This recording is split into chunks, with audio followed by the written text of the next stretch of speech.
Road വികസനത്തിന്റെ പേരിലും ക്ഷേത്ര പുനരുദ്ധാരണത്തിന്റെ പേരിലും മരങ്ങൾ മുറിച്ചു മാറ്റുന്നവർ കാണുക. പരിസ്ഥിതി സ്നേഹത്തിന്റെ നല്ല കാഴ്ചകൾ. കാസർഗോഡ് പെരിയ കായകുളത്ത് അരയാൽ സംരക്ഷിക്കാനായി ദേവസ്ഥാനം മാറ്റിപ്പണിതാണ് നാട്ടുകാർ പുത്തൻ മാതൃക തീർത്തത്. കായക്കുളത്തുകാരുടെ ഗ്രാമദേവതയായ നാടുവാഴുന്നമ്മയുടെ ദേവസ്ഥാനമാണ് അരയാൽ സംരക്ഷിക്കുന്നതിനായി മാറ്റിപ്പണിയുന്നത്. കായക്കുളം വിഷ്ണു ദേവസ്ഥാനത്തിന്റെ ഉപദേവതാ സങ്കല്പമാണ് നാട്ടുവാഴുന്നമ്മയ്ക്കുള്ളത്. ഇവിടെ വളർന്നു പന്തലിച്ച് നിൽക്കുന്ന അരയാലിന് ദേവസ്ഥാനത്തിന്റെ ചരിത്രത്തോളം പഴക്കമാണുള്ളത്. അരയാലിന്റെ വേരുകൾ പടർന്ന് ദേവസ്ഥാനത്തിന്റെ അടിത്തറയ്ക്ക് വിള്ളൽ വീണിട്ടുമുണ്ട്.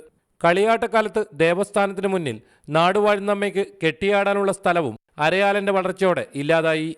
അരയാൽ മുറിക്കണമെന്ന ആവശ്യമുയർന്നപ്പോഴാണ് പുതിയ ആശയവുമായി ഇവർ രംഗത്ത് വന്നത്. അരയാൽ മരം മുറിക്കാതെ അമ്പലം സംരക്ഷിക്കുക എന്ന ലക്ഷ്യത്തോടുകൂടെ ഉണ്ടാക്കിയ ഒരു വ്യവസ്ഥയുടെ അടിസ്ഥാനത്തിലാണ് ഇപ്പോൾ ഈ അമ്പലം പുതുതായിട്ട് വരാനുണ്ടായ കാരണം. അരയാൽ സംരക്ഷിക്കണമെന്ന ആവശ്യത്തിനൊപ്പം ഭൂരിപക്ഷം പ്രദേശവാസികളും നിലകൊണ്ടതോടെയാണ് പരിസ്ഥിതി സംരക്ഷണത്തിനു കൂടി പ്രാധാന്യം നൽകിക്കൊണ്ടുള്ള തീരുമാനം നടപ്പിലായത്.